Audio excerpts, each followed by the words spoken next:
Yeah, it was important, but it was important like every game's important. I mean, I know that we do, as a football community, like to build up pressure on sides that haven't won many, and you know, there's certain expectations that go into games. But you know, I'm speaking absolutely honestly here, where we didn't approach this game any differently to the way we approached any other. So while the win-loss, you know, we needed it from that perspective, but you know, we've been about trying to improve as a side, and we've still got a long way to go in that area, because the start was terrible. You know, we let ourselves down there, and even throughout the game there were still a lot of things that are letting us down and we've got to improve on. But you know, I thought it showed really good character to get off to a start like that.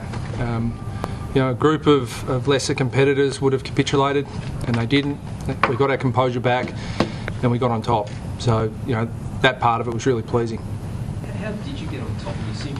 They seem to have you there with the third man up in the ruck, and that seemed to be a bit of a problem. Was there anything specific that you did to address it? Yeah, we went back to the plans that we set pre-game, because with their ruck situation, we knew they were going to try something different. So, you know, once we steadied the ship there, I thought we got some composure back. I mean, our ball use hurt us as much as anything. You know, our mistakes with the ball. You know, a silly 50-metre penalty. You know, a silly free kick. We gave them goals. I mean, I think their first 8 goals were 6 of them we had a direct hand in our mistakes, giving them a goal. So once we arrested that issue, then we started to get on top offensively. 7 days ago, you described Daniel Wells as potentially the best player we've ever seen. Was that comment self-fulfilling, or are you just a good judge? Well, I've got to correct you on that.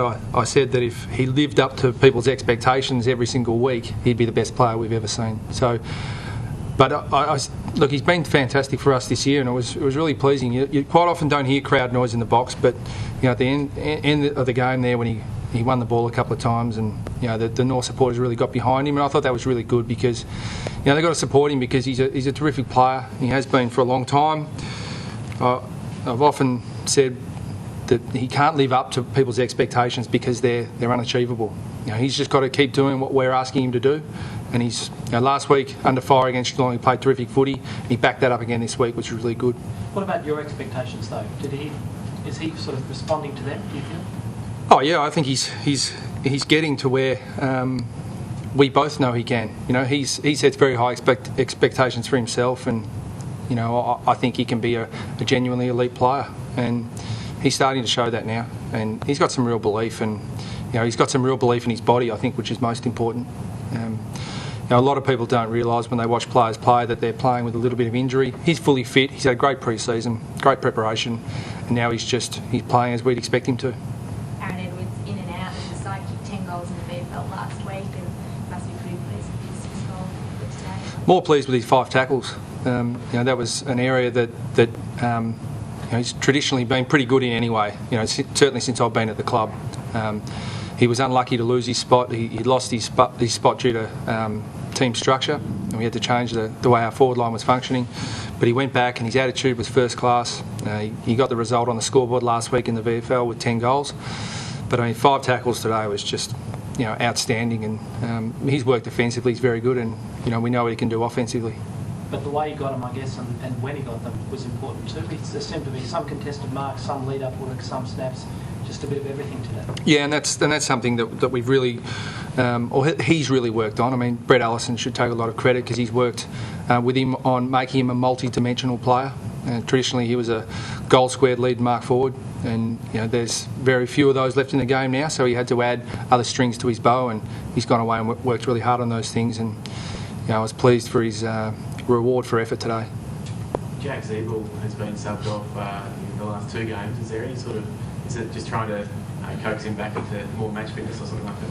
Well, he just cramped pretty heavily. I mean, we had the intention of playing him through the game today, but he got a knock, and then he started cramping pretty badly. So we had Ben Spate there, so we wanted to hold that sub up our sleeve for as long as we could in case we had an injury.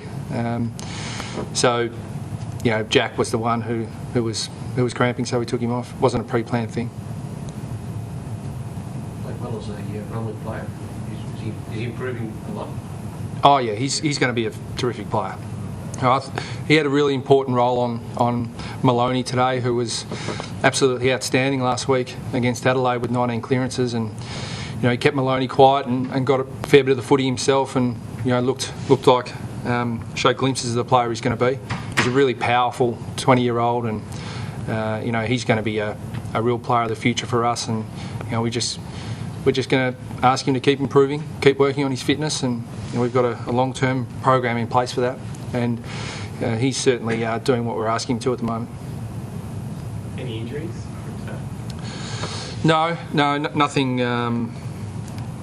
Nothing really. The only thing in game were a few little knocks and cramps and things like that. So, we've been fortunate. We really need to turn around this the pre-season form with injuries. We had a lot in the pre-season, but we're slowly starting to get our full complement of players back. Levi Greenwood should play some footy next week, whether it's at VFL or AFL level, we're not sure yet. But we're starting to get players back, and we really have felt that throughout the year we've missed some crucial players with McIntosh and Greenwood, Bastanak, Matty Campbell, Ed Lower. There's a pretty long list of them, but we're starting to get them back. So I know Melbourne were without a few key players today, but we've been really without a few key players all year. So it's pleasing to start getting them back. And Ben Cunnington's just sick with that. Yeah. Well, Ben turned up to the game and started vomiting and diarrhoea. So at the ground, which is unusual. It's usually the night before, but that was a legitimate last-minute withdrawal. And Cruz Garlick came in and performed well.